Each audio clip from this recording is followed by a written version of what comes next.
por parte del gobierno nacional. Eh, yo creo que un gobierno tiene que siempre intentar equilibrar de alguna manera las posibilidades económicas de las diferentes provincias dentro de una región. La provincia del Oro es una provincia muy rica en recursos naturales, en generación de empleo, en producción, en riqueza, ¿no? El Oro es una provincia que pues tiene la fortuna de contar con amplia extensión, por ejemplo, de camaroneras, minas, en tema de oro, bananeras, ¿no? Banano, que es una de las mayores riquezas del país también, tiene puerto, y está bien, ¿no? Eso es digno de admirar y sentimos así a nuestros hermanos orenses. Es una provincia con grandes riquezas naturales, con gran capacidad de producción, creo que hay un aporte fundamental al país. Y al momento de designar autoridades, yo creo que ahí es el momento en que un gobierno, un Estado puede intentar al menos con políticas públicas buscar un mayor equilibrio en en la dotación de servicios y, y si es que los funcionarios de una regional pueden ser de la provincia de Loja, usted está de alguna manera apoyando a una provincia que tiene menos eh, eh, características en cuanto a producción de materias primas, una provincia que aporta menos al PIB del país por su situación geográfica, por sus condiciones naturales, y eso pues debería ser parte de una política pública. Nada más, no, creo que en la provincia del Oro o de Loja y en el Oro hay gente con grandes cualidades, pero sí tengo mis cuestionamientos, doctora Ponte. Conozco que la persona que, por ejemplo, se ha designado como coordinador zonal de educación ha sido duramente cuestionada hace poco tiempo, hace pocos años. Creo que el coordinador zonal de educación anterior se vio obligado a removerlo de la dirección distrital de educación de Machala por algunas denuncias fuertes, irregularidades en el tratamiento del registro de jubilados, por ejemplo, ¿no? Pues me parece que el gobierno no se está tomando el tiempo adecuado para mirar con más cuidado, ¿no? Con más cuidado las personas a las que designa como sus colaboradores. Le ha pasado también con los gobernadores en varias provincias del país y me parece que Loja debería pedir que esas coordinaciones zonales puedan ser asignadas a nuestra provincia por ser una provincia de menor desarrollo relativo dentro de la región sur del país. Claro, pero ¿usted se va a quedar ahí en el lamento o va a hacer alguna gestión, alguna denuncia? Además es su obligación, además es su obligación hacerlo. Mire, lo puedo decir, pero debo reconocer, doctor, que esas son decisiones que le competen al gobierno central. Eh, puede gustarnos o no, podemos cuestionar o no, podemos expresar nuestra opinión, pero al final es una decisión que le compete al gobierno nacional a través de sus diferentes ministros, eh, y estas son las reglas del juego y Sí, uno pero a mí tiene que respetar. pero me parece muy cómoda su posición, ¿no? Porque ahí lo dejamos, ¿no? Estamos hablando de educación, ingeniero. Estamos hablando de educación, es la máxima autoridad. Hay objeciones muy delicadas para la autoridad zonal que se nos viene. O sea, no es un juego, este es un país de todos. A Novoa nos demuestra que es un gobierno improvisado, un gobierno que hace las cosas al apuro, que ensaya con todo. No les va a importar a ellos, pero nosotros sí, pues tenemos que defender a la educación de los niños, tenemos que defender la educación como tal. Pues, si la perdemos la educación, pues ya no nos queda nada, ingeniero. Entonces, si ustedes ningún otro asambleísta va a ayudarnos en esto. Ninguno. Pensábamos que usted tal vez podría poner el grito en el cielo y decir, tengan la bondad de revisar. Revisaron el tema del gobernador de Loja, ¿por qué no pueden revisar el tema del zonal de educación, ingeniero? Sí, claro que lo pueden revisar, por supuesto. Hay que decirlo. Y lo vamos a decir. Es lo que le acabo de decir. Pero eh, hasta ahí podemos llegar, ¿no? Y hay que entender cuáles son las funciones que cada uno puede cumplir. No, sí, sigo sin entenderlo, pero y sin aceptarlo, sin admitirlo, porque este es un tema muy delicado, ¿no? Muy delicado. A ver, pasemos rapidísimo con esta llamada que entró ya ahí al celular. Tenemos algunas inquietudes. Luego íbamos a sacar un par de llamadas, pero hay alguien que está ahí en la línea. Buenos días. Te escuchamos. Adelante. Doctor Freddy, muy buenos días. Al ingeniero Dalda, buenos días.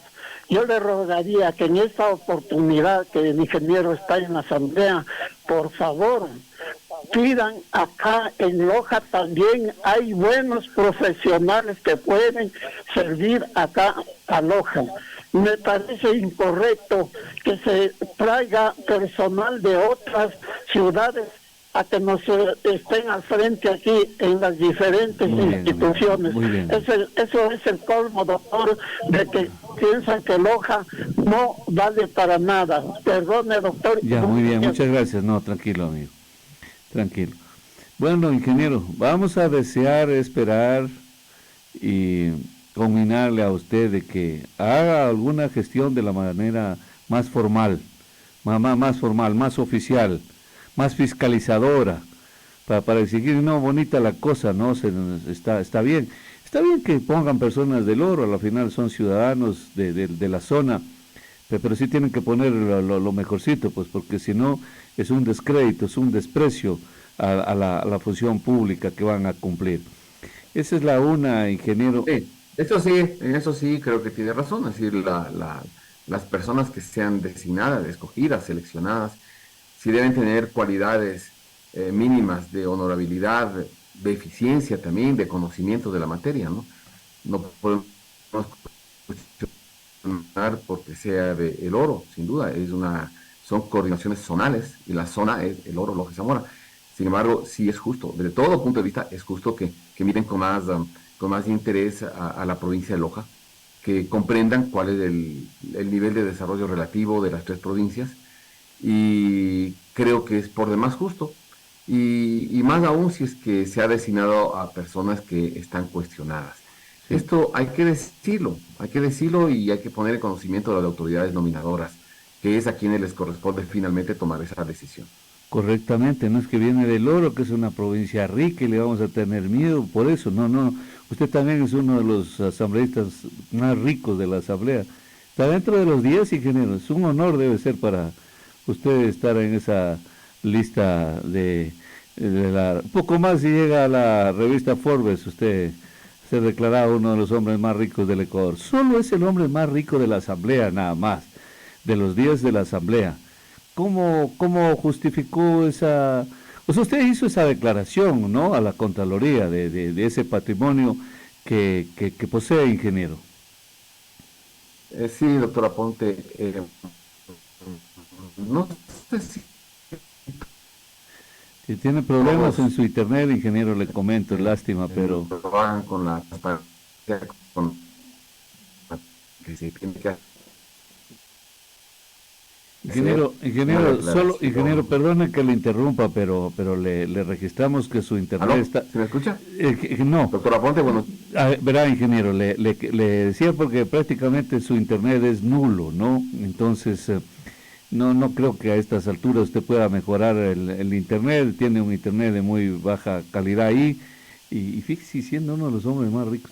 Pero bueno, el internet es de baja calidad. Pero vamos a procurar escucharle, porque de verdad está mal su señal, ingeniero.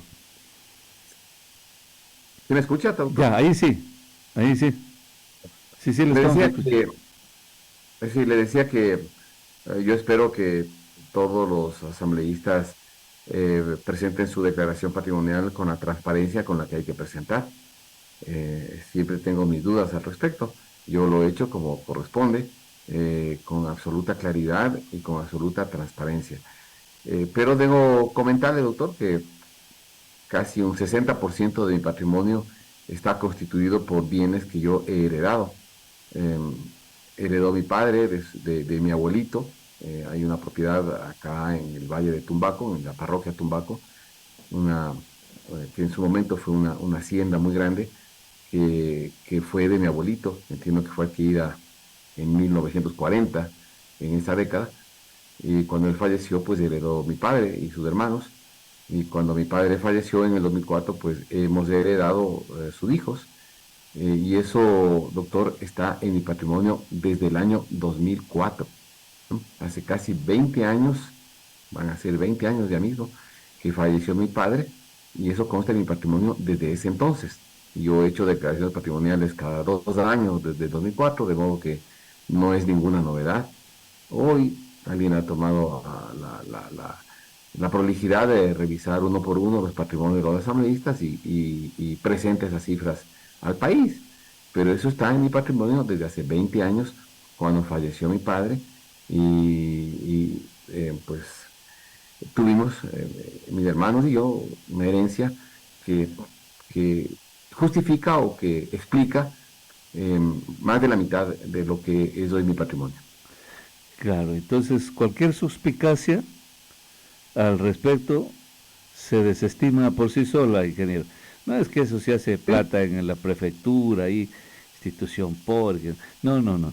Usted tiene por herencia, Sí, sí, así por es. herencia. De la prefectura no pudo ahorrar nada, casi. Y que además, doctor, debo mencionarle además que sí, son unos terrenos cuyo valor comercial es incluso muy inferior. Yo he intentado venderlos durante muchos años, esos bienes, no he podido, no creo que tienen el valor que consta en el avalúo predial que hace el municipio de Quito, ¿no? Entonces uno tiene que poner, por ley, así está en el reglamento de las declaraciones patrimoniales, debe poner el valor que está constando en las cartas prediales del municipio correspondiente, que muchas veces puede ser superior, como es este caso, al valor comercial de estos bienes. Pero eso es lo que explica buena parte del patrimonio pues, gracias a mi familia, a mis padres, a mi abuelito, hoy disponemos nosotros. Pues yo le decía, de la prefectura no pudo ahorrar mucho, ahí no hay por dónde ahorrar. Lo demás es fruto de 40 años de trabajo, doctor. Sí. Yo trabajo desde que tenía 23 años de edad, son 40 años que he trabajado duro, fuerte, y lo poco que hemos hecho, pues es el fruto de eso, ¿no? De una vida profesional, laboral, de 40 años. Ya. Eh, un último tema ajeno a la entrevista. Hay nuevo gobernador en la provincia de Loja y así se lo digo, ingeniero. Conversé, conté aquí a las personas, a los oyentes, a los amigos, a la gente, a todo el mundo. ¿Cómo se produjo eso incluso desde el primer día? Les daba señales de... Pero casi eso lo comentábamos, que nació de una consulta que le hicieron a la gobernación urgente, pero ya le atribuyen a usted. De una vez ya que está ahí, que el asambleísta debe ser el que tiene algo que ver en ese nombramiento. Aclárelo usted, porque fíjese, ingenieros, yo a usted les agradeciera, porque le dan un poder que usted no lo tiene. Incluso, o sea, caen a ese nivel en vez de bajarlo, lo suben, y gratuitamente, ingeniero. Sí, Pero, sí, doctor, usted me había incluso invitado a conversar hoy para un poco esta ley de sí, sí, sí, lo patrimonio vamos a hacer, urgente lo vamos a del hacer. gobierno. Pero ¿por qué le menciono esto, doctor? Porque, por ejemplo, mire, a mí me hubiera gustado estar en la Comisión de Desarrollo Económico, la de régimen económico. Son temas que por mi vocación, mi preparación, mi experiencia, en temas en los que yo hubiera podido aportar con mayor conocimiento, eh, creo que para beneficio del país y de las leyes que se están tramitando. Sin embargo, yo no fui colocado en una comisión que yo hubiera querido estar, porque no soy parte de la mayoría que hoy eh, maneja la Asamblea Nacional o la mayoría que hoy está presente en la Asamblea Nacional. De modo que, por diferentes razones, ¿no? Que podemos, creo que conversamos algo en días pasados. ¿Y por qué le hago esta mención? Porque ni siquiera soy parte de la mayoría legislativa. Peor aún puedo yo tener alguna injerencia o incidencia en las designaciones que haga el gobierno nacional. No tengo ninguna injerencia. Yo sé que el mundo, nuestro país, nuestra ciudad, a veces está llena de elucubraciones, de rumores, de especulaciones, y alguien puede, pero es solamente eso. No tengo absolutamente ninguna injerencia en las designaciones que haga el gobierno nacional en los diferentes ministerios, en las instituciones del gobierno central, del Ejecutivo.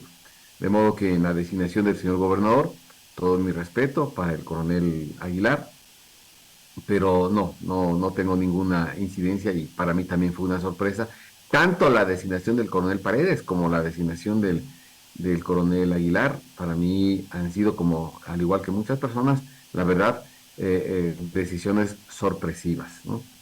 Creo que hubiera pensado que eso debió recaer en alguna persona de la estructura del partido de gobierno, de la estructura política, me refiero, de ADN, es lo que uno hubiera creído que eso iba a suceder. Así que no han tomado otras decisiones, siempre son respetables, pero descarto cualquier incidencia o injerencia mía en aquellas. Muy bien. Ingeniero, ¿es la panacea esta ley económica urgente para el Ecuador? ¿Es viable, es factible, es racional? ¿Nace efectivamente de la voluntad del pueblo que va a resolverle problemas? ¿O ya la conoció usted en su contexto y de verdad que por ahí no vamos a salir? Cuéntenos cómo está el tratamiento de esa ley. Sí, doctor, no es de ninguna manera una panacea, ni mucho menos, ¿no? En mi opinión es una aspirina para un cáncer, ¿no? Es decir, es un tema, a ver, primero hay que entender que no existen panaceas, o sea, también comprendamos a veces, hay personas que pueden esperar que un gobierno o una asamblea puedan tomar decisiones mágicas, ¿no? Y que por la toma de tal decisión se van a resolver los problemas del país. Y eso tampoco existe, y hay que ser siempre honestos, sinceros con la ciudadanía, el desarrollo de un país, el crecimiento económico de un país, el bienestar, solamente es posible cuando un país trabaje arduamente, cuando todos, cuando la suma del trabajo que llevamos adelante cada ecuatoriano en el día a día, en cada una de nuestras actividades, es positivo, es un trabajo duro, sacrificado, fuerte, en cualquier actividad. Entonces la suma del trabajo de los ecuatorianos, eso es lo que hace posible que un país adquiera niveles de bienestar considerables. Por supuesto, un gobierno tiene que ser tiene que liderar el desarrollo del país, tiene que dar señales claras de que quiere apuntar en la línea correcta. Este proyecto de ley, a ver, el país tiene varios problemas, doctor. En el sector público, el gran problema del país es el enorme déficit fiscal, es decir, ese defecto, ese pecado que lo arrastramos durante 20 años y durante la mayor parte de la vida del país, en la que tenemos el defecto de creer que el dinero se puede inventar, que el dinero puede crecer en los árboles y que podemos gastar y no preocuparnos de quién financia lo que gasta. Lo que gasta un Estado, lo que gasta un gobierno, es financiado por todos los ecuatorianos. Y de alguna manera, de algún lado sale ese financiamiento que normalmente tiene que ser a través de los impuestos que contribuimos todos los ecuatorianos. Impuestos, una parte sale también de la producción petrolera, porque una parte de la producción petrolera está a cargo del Estado ecuatoriano a través de Petroecuador. Esos son básicamente los ingresos que tiene un país, que tiene nuestro país. Y yo cuando nos planteamos la posibilidad de alcanzar un gran acuerdo nacional, de buscar un gran acuerdo nacional, este debería ser uno de los temas fundamentales de ese gran acuerdo. Decir, señores, estemos de acuerdo que no podemos gastar más de lo que son nuestros ingresos, que tenemos que buscar déficit cero, es decir, equilibrio en las cuentas públicas, equilibrio en las finanzas públicas. Y lamentablemente, y debo decir lamentablemente, el gobierno que terminó, el gobierno saliente, entrega el país con un déficit fiscal que supera los 5.000 millones de dólares.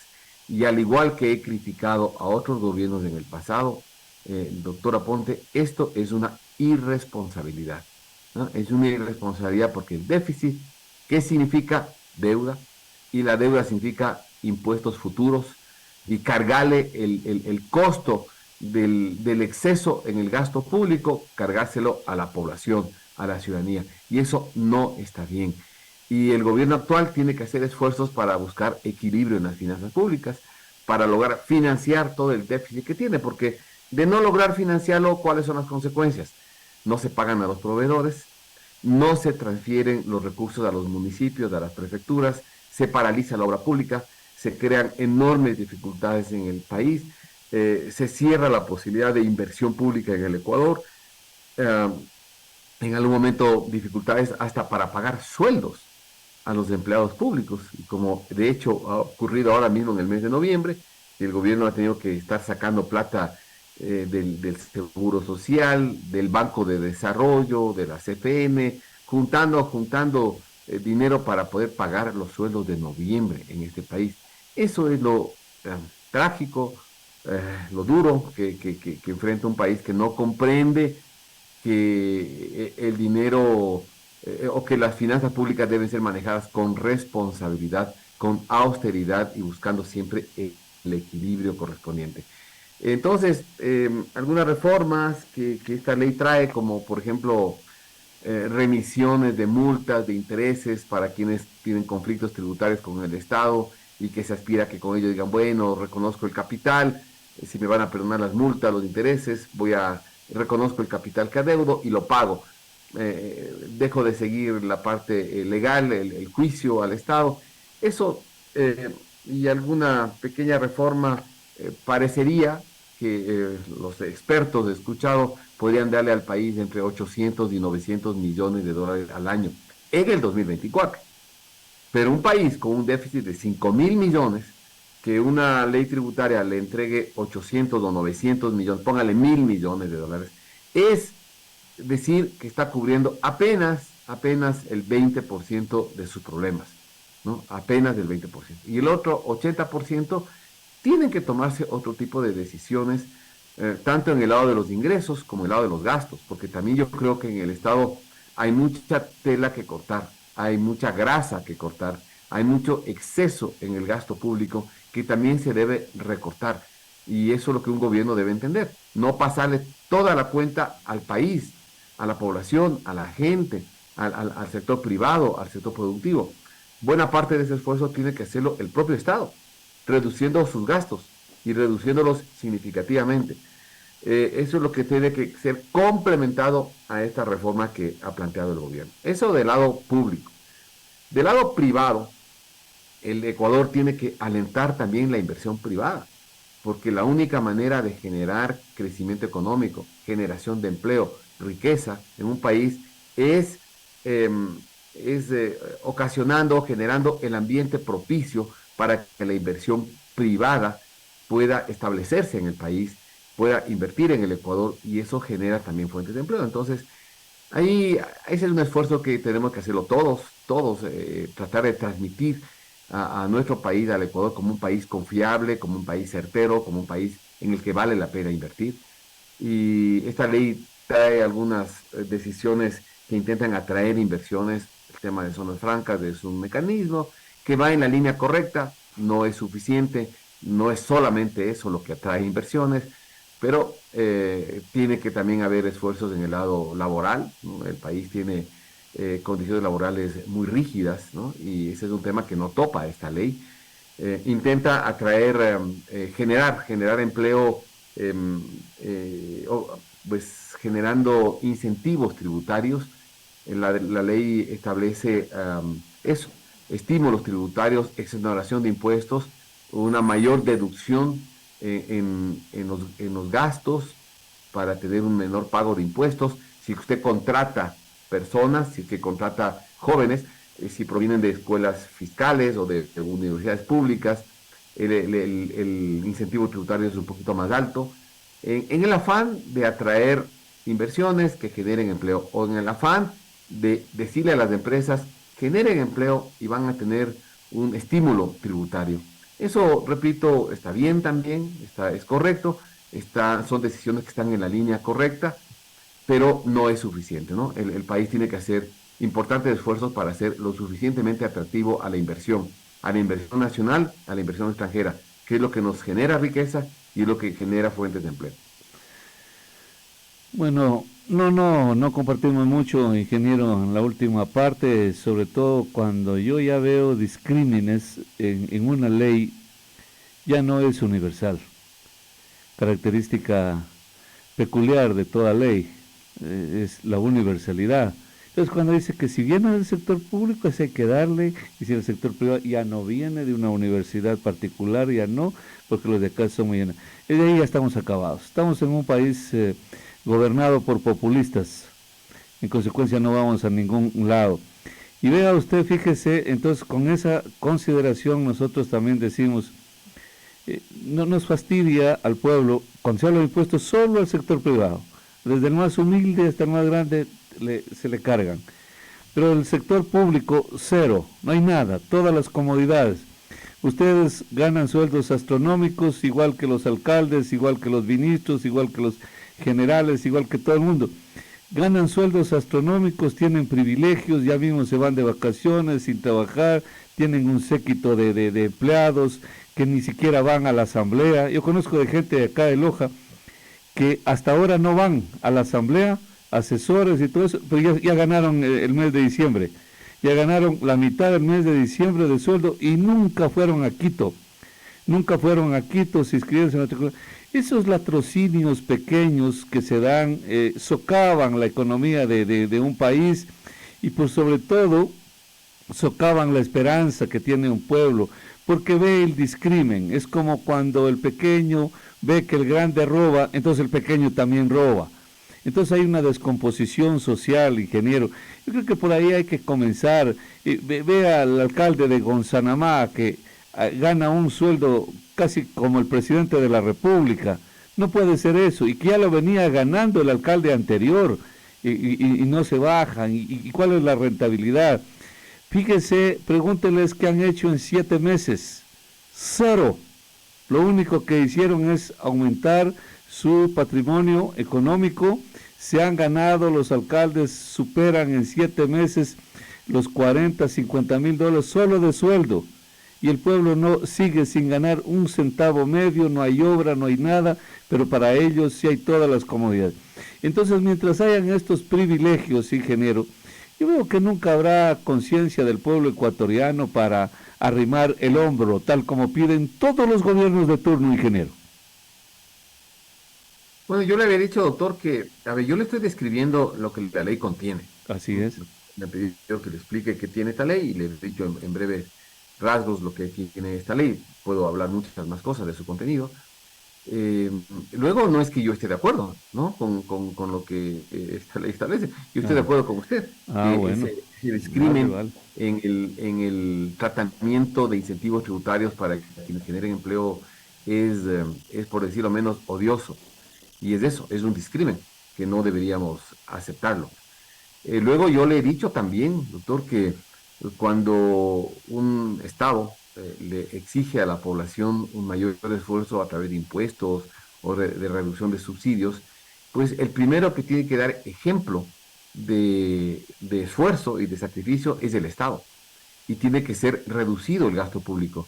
Lo hemos conversado, doctor, el gasto público en el Ecuador es insoportable, es demencial. Le comenté alguna vez que en la era de Correa, en aquellos años, el gasto público se disparó del 20% del PIB al 40% del PIB. Eso es una enorme irresponsabilidad, doctor. Yo le he comentado alguna vez y lo puedo repetir con mucho gusto. El último año que yo fui diputado, el año 2006, el presupuesto general del Estado era 8.000 millones de dólares. En el año 2017, cuando el presidente Correa entregó el Estado, el gobierno, el presupuesto del Estado era de 37.000 millones de dólares. Se cuadruplicó el gasto público, el gasto del Estado.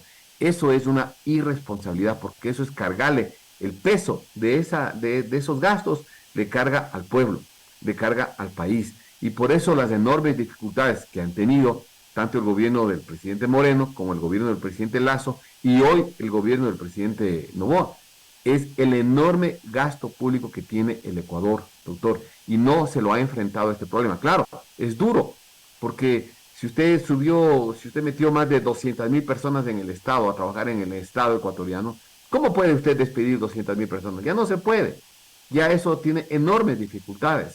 ¿Cómo puede reducir sueldos? No puede, eso tiene enormes dificultades. El daño que se hace al país al incrementar el gasto público de esa manera irresponsable, es un daño irreversible.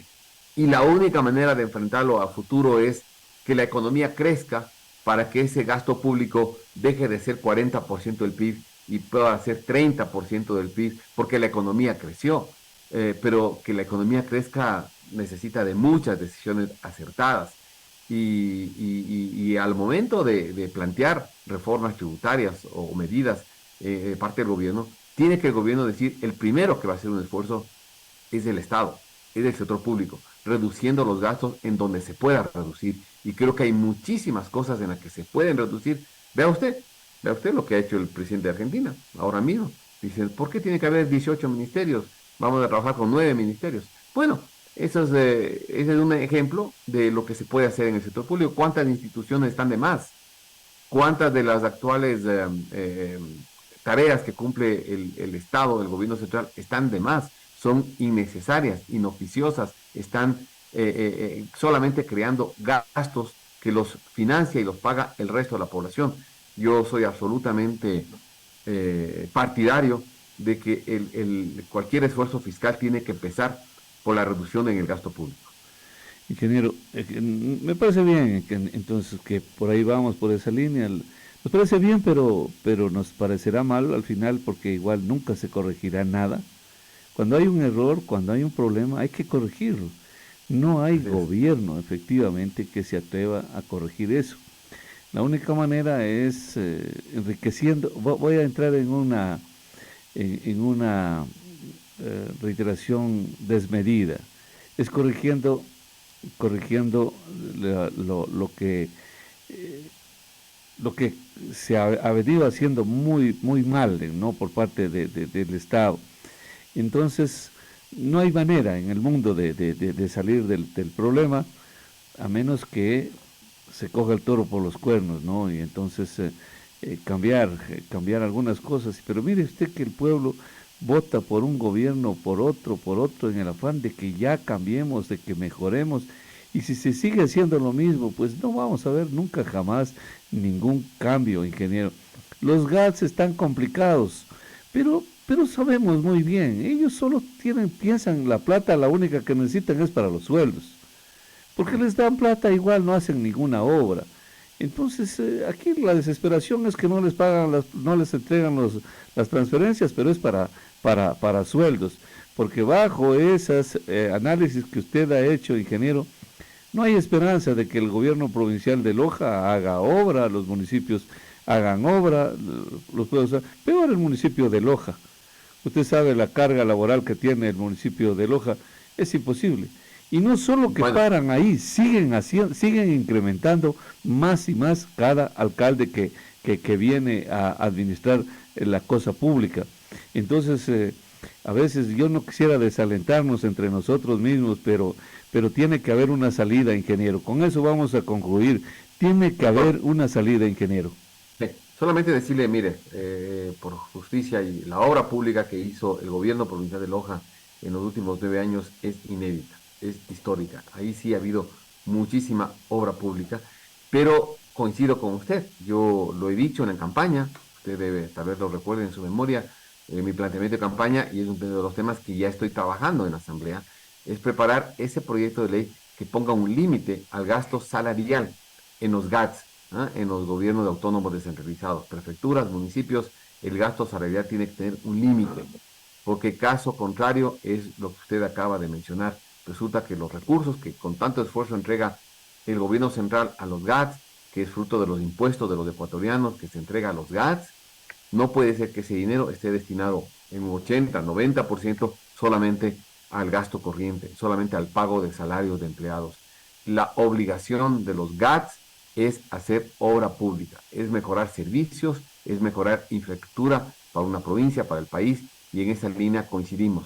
Por eso, este proyecto de ley que estoy preparando ya, hemos tenido ya alguna reunión, obviamente toma tiempo hacer toda la investigación que se tiene que hacer, pero está en mi plan de trabajo, es una reforma al COTAD que le ponga un límite al gasto salarial en todos los municipios y prefecturas del país, para que se liberen recursos en favor de la obra pública, de la inversión pública, que no solamente genera buenas obras y servicios a la población, sino que también ayuda a reactivar la economía, la obra pública reactiva la economía y la obra pública también genera fuentes de empleo. Bueno, que sí, hay que trabajar en eso, no hay que perder la esperanza. Vea usted, doctor, eh, otra vez, perdone que ponga el ejemplo, la Argentina ha sufrido 100 años de gobierno. Peronista. Clarito dice ahí. Tiempo restante, dice, está hablando el internet del lástima. ¿No? Tiene más de un Hoy millón de... y no puede poner vamos un a buen ver, es un internet. gobierno que yo veo con un buen Ingeniero, lástima. Bueno, bueno, bueno, doctor, eso es. En algún momento sí, algún tendremos momento. algún gobernante que con claridad le diga al país que hay que poner en orden las públicas, y es lo que tenemos que. Muy bien, ingeniero. Sí. Muy bien, muchas gracias, ingeniero. Nada Bueno, más. le agradezco, doctor. No, a usted, y con todo ese